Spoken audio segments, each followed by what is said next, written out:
BRS leader KTR की सालगिरह की वीडियो ने मिलाया 16 दिन से लापता बेटे को अपने वालिदैन से। चारशंबे को सोशल मीडिया पर एक मामूल की वीडियो देखते हुए पटन चेरू से ताल्लुक रखने वाले मल्लेश और मंजुला की जिंदगी का सबसे जज्बाती लम्हा सामने आया। दरअसल उनका बेटा महेश गुज़िश्ता 16 दिनों से लापता था और अहले खाना मुसलसल उसकी तलाश में मसरूफ थे। महेश, जो ज़हनी नशोनुमा से मुतालिक माजूरी का शिकार है, 13 जुलाई को घर से लापता हो गया था। अहले खाना को उसकी कोई इत्तला नहीं मिल रही थी और वो शदीद परेशानी में मुब्तला थे। इसी दौरान बीआरएस के वर्किंग सदर केटीआर की 50वीं सालगिरह के मौके पर पार्टी की जानिब से गिफ्ट ए इस्माइल मुहिम के तहत सिकंदराबाद के Bansilal Pet home for the disabled orphanage का दौरा किया गया। इस तकरीब की एक वीडियो बीआरएस की सोशल मीडिया टीम ने शेयर की। वालिदैन ने जब ये वीडियो देखी तो उसमें मौजूद अफराद के दरमियान उन्हें अपना लापता बेटा महेश नजर आया। अपने बेटे को जिंदा और महफूज देखकर वालिदैन जज्बाती हो गए और उनके तवील इंतजार के बाद उम्मीद एक बार फिर जाग उठी। उसके बाद जो मंजर सामने आया वो किसी फिल्मी कहानी से कम नहीं था। मल्लेश और मंजुला फौरन Bansilal Pet home for the disabled orphanage पहुंचे, जहां उनकी मुलाकात इस अमले के रुकन से हुई जिसने महेश को सिकंदराबाद के करीब बेसहारा हालत में पाया था। अमले के रुकन ने बताया, उसने मुझे मजबूती से पकड़ लिया और कहा कि मुझे छोड़कर मत जाएं। उसने अपना नाम महेश बताया, जिसके बाद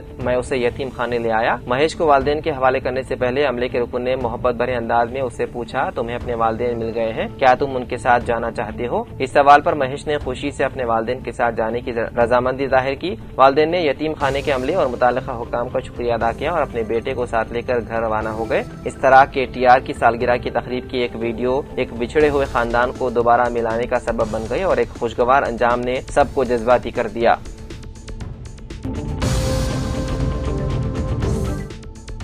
हैदराबाद के कुचाईगोड़ा इलाके में मॉर्निंग वॉक के दौरान पेश आए एक अफसोसनाक वाक़े में 62 साल शख्स की मौत हो गई। मुतवफ़ी की शनाख्त के रामायप्पा के तौर पर हुई है। पुलिस के मुताबिक वो रोजाना की तरह सुबह की सैर के लिए निकले थे कि इसी दौरान 2 आवारा कुत्ते उनके करीब आ गए। ये समझते हुए कि कुत्ते उन पर हमला कर सकते हैं, मारियप्पा ने उन्हें भगाने की कोशिश की। इसी दौरान उनका तवाज़ुन बिगड़ गया और वो करीब मौजूद एक चट्टान पर गिर पड़े, जिसके नतीजे में उनकी गर्दन पर गहरा जख्म आ गया। कुचाईगोड़ा पुलिस के एक अहदेदार ने बताया है कि यह वाक़या तकरीबन सुबह 8:30 बजे पेश आया। मुकामी अफराद ने फौरी तौर पर अहले खाना को इत्तला दी। अहले खाना मौके पर पहुंचे और जख्मी मारियप्पा को अस्पताल मुंतकिल किया, ताहम डॉक्टरों ने बाद मुआयना उन्हें मुर्दा करार दिया। पुलिस ने वाक़े का मुकदमा दर्ज करते हुए मुख्तलिफ ज़ावियों से तहकीक़ात में मसरूफ है।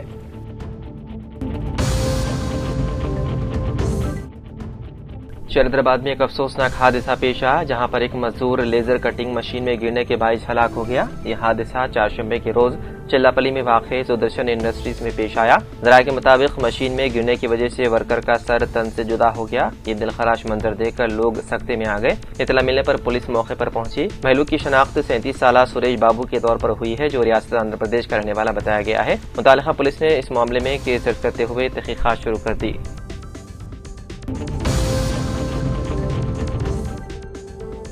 कॉकरोच जनता पार्टी के बानी अभिजीत दीपके ने मुतालबा किया है कि जंतर मंतर तहरीक में शरीक तलबा को हुकूमत की जानिब से हरासा करना बंद किया जाए और मुजाहिरीन के खिलाफ पैलेट गन इस्तेमाल करने की इजाजत देने वाले जिम्मेदार शख्स के खिलाफ कार्रवाई की जाए। उन्होंने कहा कि अगर हुकूमत अपनी रोश न बदले तो मुल्क का नौजवान खुद हुकूमत को बदल देगा।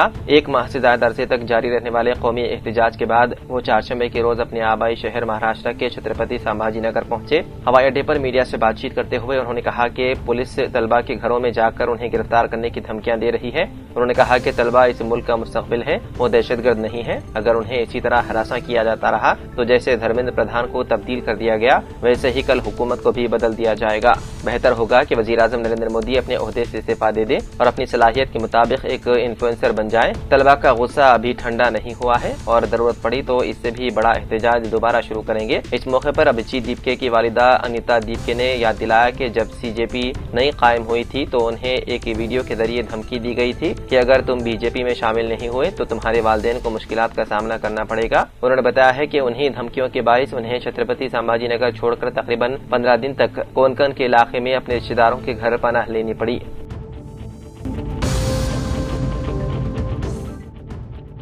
تلنگانہ کے وزیر اعلیٰ ریونت ریڈی بڑے حادثے سے بال بال بچ گئے۔ وہ گزشتہ رات دہلی سے حیدرآباد آنے کے لیے انڈیگو کی پرواز میں روانہ ہوئے تھے، تاہم جب طیارہ شمس آباد ایئرپورٹ پہنچنے والا تھا تو اسے اے ٹی ایف سے لینڈنگ کی کلیئرنس نہیں ملی، جس کی وجہ سے پائلٹ نے طیارے کو رن وے پر اتارنے کی کوشش کے فوراً بعد دوبارہ اڑا دیا۔ طیارہ تقریباً 20 منٹ تک فضا میں چکر لگاتا رہا، جس کے بعد چہارشنبے کی رات تقریباً 8:30 بجے طیارے نے بحفاظت لینڈنگ کی۔ اس دوران وزیر اعلیٰ ریونت ریڈی سمیت طیارے میں 229 مسافر سوار تھے۔ بتایا گیا ہے کہ طیارہ کافی دیر تک فضا میں رہنے کی وجہ سے تمام مسافر پریشان ہو گئے۔ مزید یہ کہ چونکہ وزیر اعلیٰ بھی اسی پرواز میں موجود تھے، اسی لیے سیکورٹی حکام بھی شدید تشویش میں مبتلا تھے۔ بالآخر طیارہ بحفاظت اترنے پر سب نے اطمینان کی سانس لی۔ اس واقعے کی اطلاع کچھ تاخیر سے سامنے آئی۔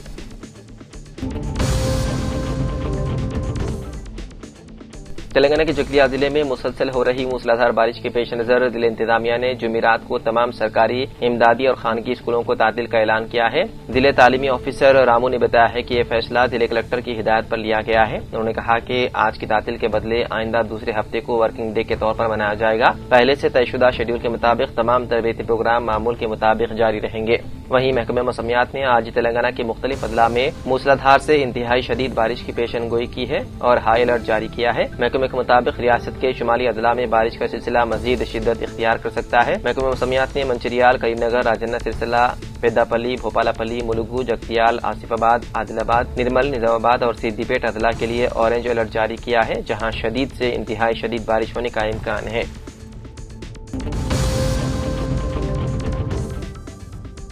Kaloji Narayan Rao university of health science کے vice chancellor doctor K Ramesh ready نے کہا ہے کہ تلنگانہ سے تعلق رکھنے والے طلباء کو جاریہ سال میڈیکل کالجز میں داخلوں کے بہتر مواقع ہیں۔ ریاست میں MBBS کی نشستوں میں اضافہ ہوا ہے، جملہ 9,550 نشستیں ہیں۔ انہوں نے طلباء کو مشورہ دیا ہے کہ وہ داخلوں سے متعلق سوشل میڈیا کے گمراہ کن پروپیگنڈے کا شکار نہ ہو۔ نیٹ UG سال 2026 کاؤنسلنگ اگست کے پہلے ہفتے میں متوقع ہے۔ طلباء کو چاہیے کہ وہ ویب آپشن کے استعمال سے قبل کالجز کا دورہ کریں۔ اکثر دیکھا گیا ہے کہ طلباء کالجز کے بارے میں تفصیلات حاصل کیے بغیر ہی انتخاب کرتے ہیں، لہذا طلباء کو چاہیے کہ کم از کم 3 کالجز کا دورہ کرتے ہوئے طلباء اور فیکلٹیز سے بات چیت کریں تاکہ کالج میں انفراسٹرکچر سہولتوں، ہاسٹل اور تعلیمی ماحول کے بارے میں معلومات ہو سکیں۔ انہوں نے کہا کہ MBBS میں داخلے کاؤنسلنگ پروٹوکول کے مطابق ہوں گے اور کوئی بھی ادارہ اس طریقہ کار کے بغیر نشستیں الاٹ نہیں کر سکتا۔